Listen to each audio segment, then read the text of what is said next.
everyone, it's Laquita Norris, founder of Gateway Family Therapy and Wellness, lead therapist here, as well as a grief educator. And today's video is very special to me because we're talking about grief. And it's Father's Day. And although many people are experiencing joy today, some of us are experiencing grief, heaviness, and even emotional confusion. And I wanted to make sure that I held space for those of us that are struggling today because it's a trigger holiday. It's an anniversary for others. It's a day where a lot of difficult emotions are showing up. And I want to make sure that I not only hold space for you, but provide you with some tools so that you can assure that you're caring for yourself and showing compassion for the parts of you that are hurting so deeply today. So let's start with a little bit of education. I'm a teacher at heart. Although I'm a therapist, I always like to provide education. I feel like when we know more, we are able to do better and do more for ourselves. So let's talk a little bit about the difference between mourning and grief. They're used interchangeably often, but they're not the same. So grief is just our natural response to a loss, meaning grief is not just with death. Grief is when anything that we feel we've lost is happening. And sometimes that can be something no one else is able to see. It can be a living loss as well. That is grief. So grief is not something that we can run from. We can try to hide from it, but grief is natural. And we should experience it. It is something we have to experience. I always like to tell my clients, as well as those that are close to me, grief means we cared. That means that we are allowing our nervous system to experience what it's like to no longer have that thing. Now, mourning is a little different as it's the external experience of that loss. And so that can be rituals, that could be tears, that could be breaking down. A lot of times when we picture grief, we see people that are breaking down or losing control. That's mourning. And that also is not a bad thing. As I said before, it's just an external response to grief. Neither are bad, and both have to happen. And one of the most beautiful things we can do for ourselves when we've experienced loss is giving ourselves permission to experience both without judgment. I wanted to make sure we understood those two because many of you might be experiencing both today. I want to self-disclose just a little bit. I lost my father in December. And so I've went through both. I do think today I'm not so much in the mourning, but I'm definitely still actively in the grief. And so when I say I get it educationally, I get it therapeutically, but I also get it personally. And I'm gonna give you some tools today that have helped me personally, but tools that I've also used therapeutically that have benefited my clients. So let's shift a little bit into what do people who are grieving need? And I'm gonna take it back educational a little bit to David Kessler's tool.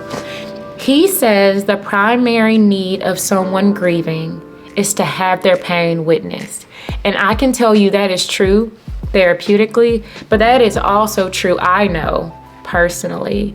And what that means is if you love someone who is grieving today, they might not need you to fix their pain. They probably know that you can't take that pain away, but maybe you could just be present. Maybe you could just acknowledge what they're experiencing on the inside. But what about you and your relationship with yourself? Have you acknowledged the pain you're experiencing today? Have you just sat with yourself and gave yourself permission to just be in the pain that you're experiencing, both internally and with those on the outside that are supporters? What we need the most is to have our pain witnessed. Now, another thing that is so necessary when we're grieving is to feel our feelings. Now, I get it. This is the thing we run from the most. I don't want to feel it because it hurts. As it's supposed to. We're supposed to hurt because something that is really hurtful happened to us.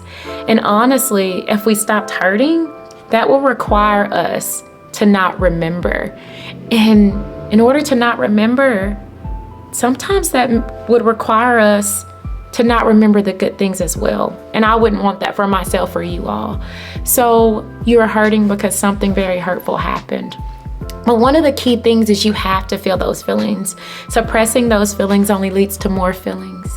And our nervous system needs to know that feelings are safe. Feelings are not bad.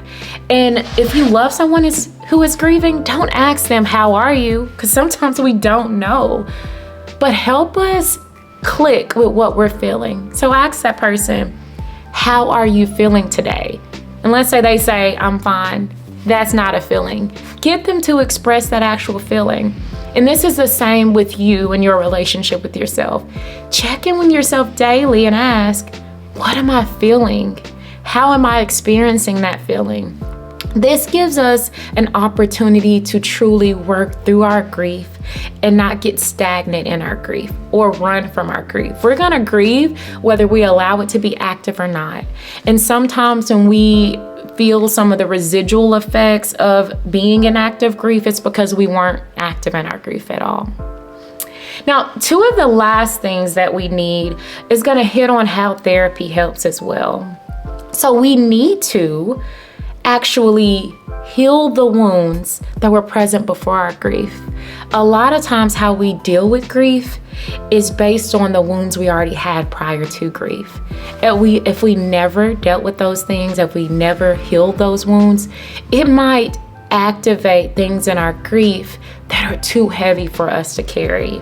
So this is where therapy comes in. Your therapist can help you identify if there are unaddressed wounds and help you work through that wounding, as well as grieve in a healthy way for you.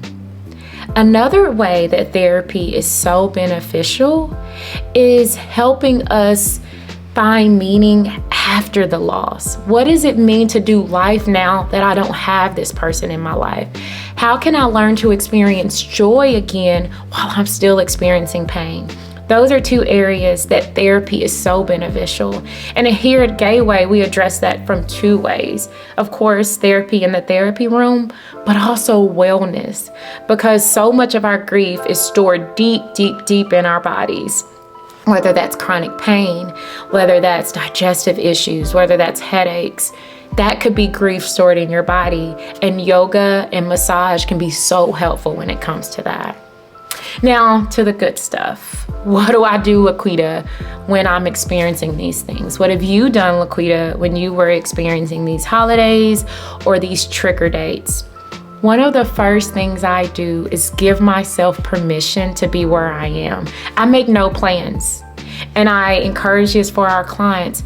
Do not set expectations for an experience that you can't control. We can't control grief. So waking up and saying, tomorrow I'm gonna do all 15 of these things. I'm gonna make myself go to the grave. I'm gonna make myself go to this. Why not just give yourself space and time to show up where you are on that day? And then give yourself permission to feel those feelings. Show yourself compassion for the parts of you that are struggling, but maybe even the parts of you that are feeling some understanding or some joy. That is the first thing. The next thing is safety. With grief, our nervous systems go into fight or flight because it feels as if we're unsafe. It's working so hard to protect us. And that fight or flight could look like isolation and avoidance, or it can look like hyperactivity, and that could be overextending ourselves. It could be being impulsive or doing things we wouldn't typically do. And so what we want to do is ground ourselves in safety to prevent us from going into that fight or flight. And not traditional grounding. I know some people might have heard the 5, 4, 3, 2, 1. That's an amazing tool, and I actually encourage that tool greatly. But sometimes it's meaningless if what your system is needing is safety and you're not searching for safety. So what I encourage you is find 3 things that remind you of how you're safe emotionally, how you're safe mentally, and how you're safe physically. And those are the things you want to ground yourself in on those dates. So as I said before, today is my first Father's Day without my father. And some things that I've done today to ground myself in safety is surrounding myself with the people who hold me accountable but love me at the same time.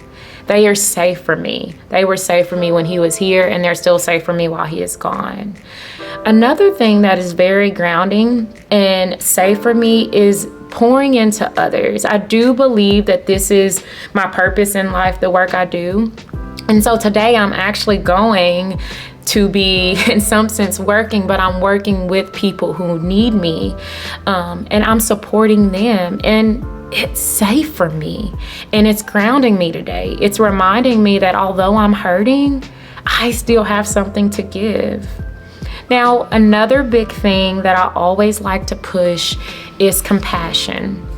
We forget this. We, as I said before, set expectations that are unrealistic, but then guilt shows up, and then disappointment shows up because maybe we're not able to show up as we want to. Showing yourself compassion. The most important relationship during these days and during this time is your relationship with yourself. Asking yourself, what do I need from me? How can I better be in relationship with myself today? That is what it looks like to show yourself compassion. So I am hopeful that you took something from today that could be helpful to you, helpful to someone you love. Maybe you're able to help someone you're loving grieve better. Maybe you're able to have a better relationship with yourself as you grieve.